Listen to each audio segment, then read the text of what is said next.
Matamgi Manipuri Wari channel asibu tamiriba khwai pumnamakbu taram nokjari ngasi sum hausangum Eshang Karaba Thamoi 28 suba tangkak amok puduna lakjari mayam punna taminarasi ngasi mana lauriba wari thangliba khungthang asi ngammana khangakpa mikopta soidana saungani haimba sana khangi adubuma lona dawa thabak ama oina pumnamak kon hainarage haina khallanga yaifagida lakibani Mamagi maramna mi mana phattaba ma oiduna adumak leikibado ma tasengna pamjadabani aduna sumaram ama oiranga ma yaiphaga wari saba pamkibani yaifagi mamana yaifagi ka taklamlaga chatkrabada sanado sora sangba ma hondoklaga thongdo makona ani ahumlak thelakri manungdagi karisho hairaktrabaduda sanado thongdo tapna hangdoktuna ka manungda changlakli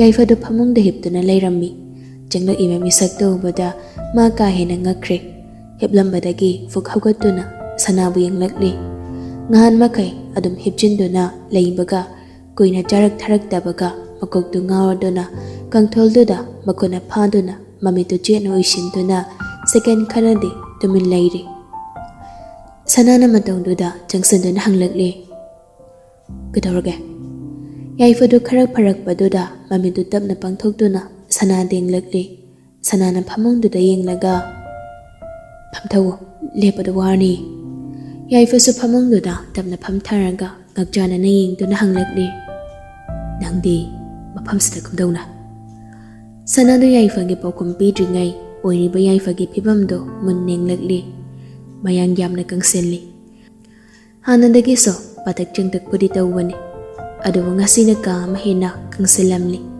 sarusingdo masak thokna uri khazai anido so ikop kopsalle kuchu so ngahan makai ubadi ingongngongna machu mamen singno ubadi adubu ngasidi yengbade magmakselli kuchu singamdre yaifana mana hangliba wahangdo khamlaktabaduda amuksu hanjinduna hanglakdi kailege ekhoida laishiba sanada makut yatu tingthoklaga ngahan makai amukta mangonda haidaba maongda nokfet tawduna icham chamna tinaba naknaba marup amada haibagom hairakli hai yaifadu khutda munnenglakli makutu tingthokduna soklakpasu tawde sanana wari samba haurakli nayang yam kangselami yengmanungaiti gamjandraba nangba yaifadu handaksu khumlakte sanana wando makhanum chatharakli ai nangmanda wari sange na laini aina wari sange tawraga tangnawam tangangdadi kai wari sandoino gyana mataroi ai bachege hairira ainge nungshibabo khongoina balairo nangise nati nangi nungsibabo ikai khumna balakpani aina nangi nungsibado ikai khumna bagine aina ngasi nangi mangda leplise nangna piraiba nungsibada ai lokshin bangamdre masigidi nangai bawaro kana amok sana ai nangonda request tawjari ngasi phawba nangna ai gitung ilakpada nangngi thamoibo amukda so mamai chuma ngamkidre matungda sangamoi maramdi aigi thamoina khoidaw haiba yandaba misakto nang oirure nuksiba moina khoidaw haiba yandrasane maruk ama oina nangbu khoidabadi ai ngamgani aigi ponsida tangna lakpa marupti aina sumang haningde aduna yaiba nangaigi marup oirase aina ngatinaba pame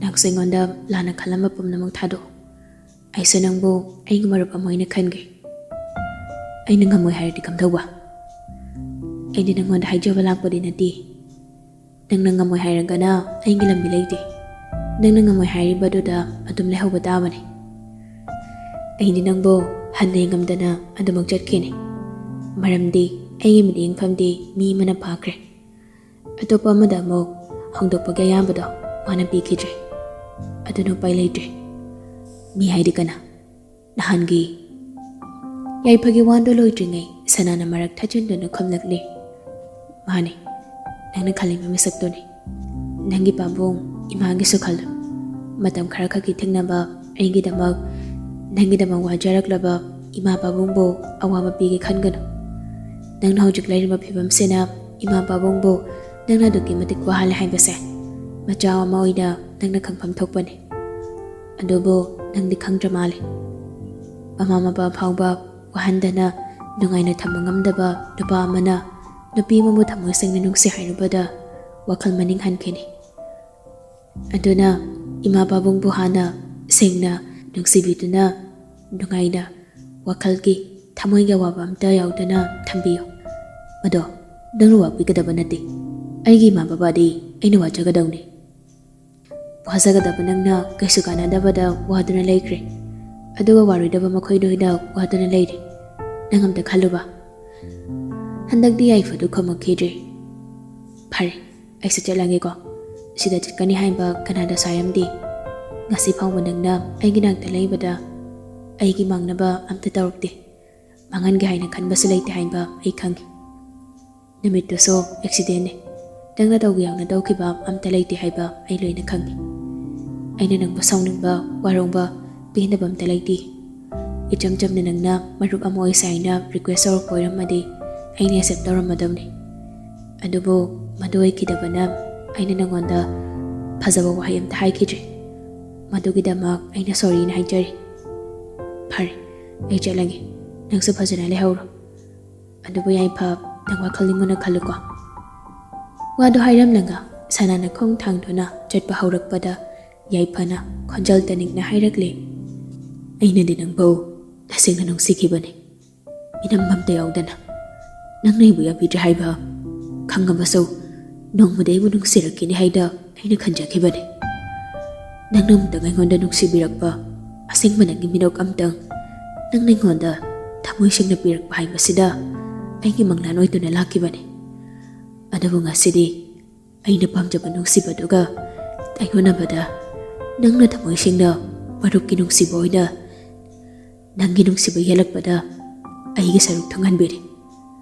Hoi kaishu kaide nangna sana yandrapadi aina namduda nangi thamoigi nungsiba namduda piyo haidada ai hairoi. Chalo nang amuk handa aigi mangda lepuna. Wansida nungsiba haibada asi hoiri ko haidada mahau khangiba aigi nungsiba asimadi asingbaigi thamoigi nungsibagi mahauda oina damak laijarasana. Atopa henba natraga atama machu amatada aigi nungsiba sida samjinhalaroi. Wado ngangnang yaifana mamiktagi mapi takibado sanana mamai leithorakpada mapachana na uhaude. Adubo ma pidubo taithoki yaifabu themlamgi haiba wakhaldi khalamdre. Nungaitana mungtang yaifabu yinglamlanga maso yumdagi thorakli. Mapa mama ani so kuina wangang haiba yadana tumin leiramba majana ngasi thamoi marol thokna haidokibaduna masando hanandagi kharagi makhaidi yangna lehauri. Somdana ngambabu mamana thabaga ma jetminaruse haidana hairi. Ngambana dalli haidana leithongna bohotne. Majanu pana ulai palai samtawbaduda lenthoido magi sawdo pothokpa haurakli. Aina buwa ma hairadine kanamta yaroidawni mapaso machaso chapmani. Makhoi ne kanaram daida khaktani aibu nuksibire isi. Hek natrik haidi handeng bibanatine. Ngambadu mamana ngangle badu tai. Adubama tashinadaba sanduna tuminadum laisele. Lenthoini songdo makadum jatharakduna bendabado sommakha samtharakpadudadi ngambadu tumin phamduna leiba ngamlaktraduna mamagi manakta langduna hanglari. Kaidano imanang jaduisiba. Ho yare ne chalaroi ayamta. Khayal kongol ka makai ngangaga namdana ibu kumhalanga kodabu chaludeba. Jataber chalo losilor chalasi chalo. Ho yare ai chalaroi ko. Angang machanga angkhalakdana yenguni. Adaina hojikpa manga thangadi ningaiga pomchai chaini. Lawba aina chase hambada yaringai sidane chathorasi. Aina mungtan thakradine loitokdeba. Somle pale di aida loitokdini yongko. Majana panoina mangonda onsenduna isaulang salakpaduda lenthoido sugatuna majabong mongtang yenglamlanga makhoigi kana jangkre. Ngamba sumapan thoraktuna gari tu thongdokduna samangda mama thorak pangaiduna le. Lenthoina mapi honglaga thoraktuna gari da kakatuna phamlabada gambana mama dingduna hanglakle. Kaidano akoi manja tusiba. Nambol danine. Garido start tauge haindana tauramba ngambado mamit mana khanglaw lawthokduna mama dinglaga hanglakli aduda gadawwa imawuna rugi Ningthouja tayang hek khomdorai ngambado second khara tumin leiranga wakhal khallanga mabuk manungda braden mu joirakli wa papi da haidok pasoi noiramni ba nungai ni bana ai khuta hingbra sibra madinang soidabani makhol thongna mo mama ding dun hairakli yaroi ma hana phajana hainaraga japani haujuk phadekta mayamda changhu yaroi thabak sam chelebani haujuk moi thabak thokpagi amuk chatning da bani ngai do horaba phi hongorabani chataba yaroi di noina chasi haiba sanga magyari da boira kana ai auto madane reserve tawra chakhragi haina Ningthouja to aseng tana gani gi thong do hangduna kumna ba haidana tawrakleba dabtuda ngamba gari start to tawma hongali Ningthouja paithokduna tumin phamkri lambida lakpada ngamba gari do thongna mamana chatkadawri basi kadawa chatkadawri bano haidana wakhal tawri asawa nungai taba pendabagi mami sode bajenda isau panglang langjaraso wakhal di inung nungaina maithong makalamna oi ngamba magi kokna lamba phangdri mamage wakhal do hangurabaso khamakadaba mandi adogi shumathakta Ningthouja gari thauri duda concentration pi de haindana thawoina sawma ngamba midani aduna ngambado wanghang hangludri nambol yokshilaklabada ngambana gari do sana khoige domda thousand ge haindana tawrukpada Ningthouja taha khamdana hanglakdi kadomdano changdoi do bo ngamba sengangakna mama dengladuna imagisina kaida aigi manami thambal hoidani ne machana bido thore amtang di koira o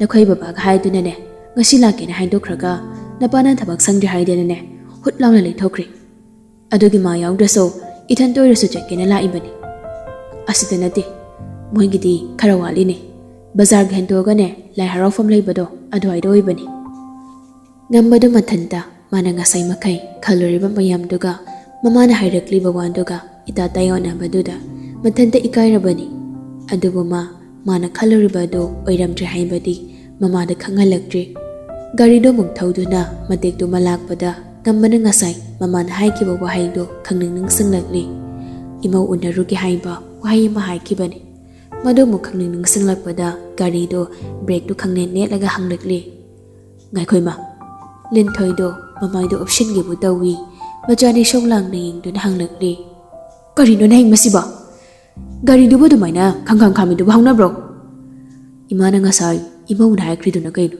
kanagi mauno imagi lohong da bana chadi ai thanda ngai ri aduga kanagi mauno ba imana ngasai haikibado Ningthouja ngasai machina thorakpa ma saunang bai karing boy phatkum do kibani aduba machana haujik manung hanjinduna yenglaga hanglakli bo hangduda mangonda so wakalama lakhalli hana khalamdraba so haujikta na hongna na khalakduna majana pada nokmi yengduna hairakli ngai khone tumba masak sam phajabani mai majana pido haigumdana thangi haijilamage do lai ngai sida ngambana masaga do khara handokduna khonjol haurap khamlakli taningda koima yam tikna taning daisini aigi mili je ahiya payam sabirakanu migi nupi thibagi lambida yam yasinaroshi adumaina ga tawradi haujik hekta chalaga lawrido jani yamna ikoima khanaba hongnaroshi haina mo gari do start tawduna thawraklaga mamana takpagi matung ina gate manak amada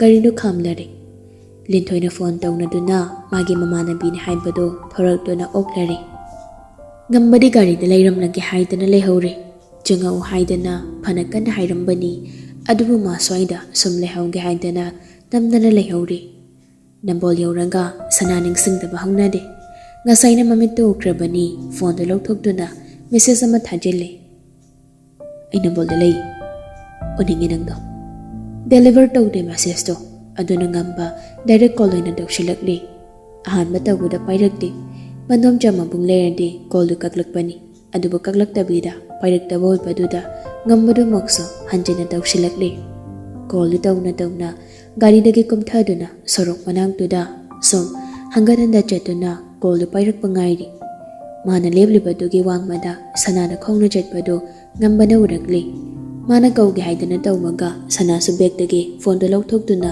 call do fat okhatpaga mapa chane somdagi ngambana kai chalunana sida dukana poram legena thorambani ichan chanadri mana khumnakliba paukhumdo ngambado haina makhong thangba haurabani adubu sanana khumnakliba paukhumdoga mana uribadoga ka hena chanadabadoda thangamba khongthangda leplega hangnakde ngasige duna taba atei kem chatro haise chati aina bukan chatoino ado lambidanina misiam lei phone pairaga chatpasi kaije ai thamagi horenam dangoina ai tawrage ko adu haiduna call du thamkri ngamba lebliba fibam duda wakalamada ngahak leptuna lei ngahak wakal khalaba matung wakalo chawthokduna mathanda haije migi shotai thabak mayam ama leramganida adu chalu eramgani aini ngonda loina haidina shawbiya banate haibe wadadi masuloina haidugo wakaldadi khandokli haibabu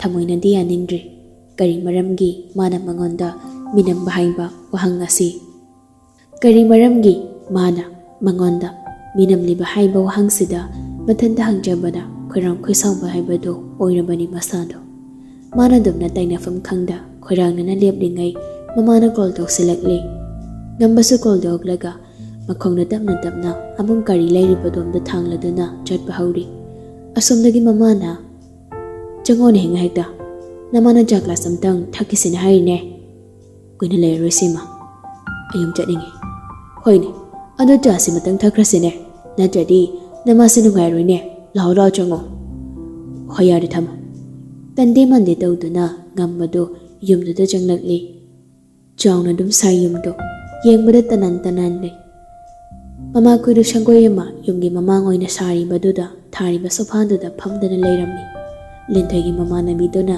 ngambabu bada harau kaushalakli law ibungo chango ngambasu nokfe tawduna ka khalaklaga thari ba sofa amada famthei thambalna nokladuna ngambading laga najasi pakhang pharaponi ko noi madaina nangse amtang puraga lao sakhangna na bahai babu sungai hegyadaba aidine yamante na sauribani adugadi ngasi lakpasida aidi harawbana loirabadine hasu yamna harawba mali ma ongdo linthoina noklaga khomli aigi chasinadi migida chasika se yamna yaido mapandagi thorakpasu koidribani ngasidi aina namdana puraklabani nangna nakta chatadi chatlangedana nupi ani do wari nungairi adubu ngambadi wari duda pokning loksinbado ingang ngamdri makuta pariba phone duda yengduna message to amuk nammi amuk kai asum tawduna sanai tasengna mamasado leitafam ama khangdre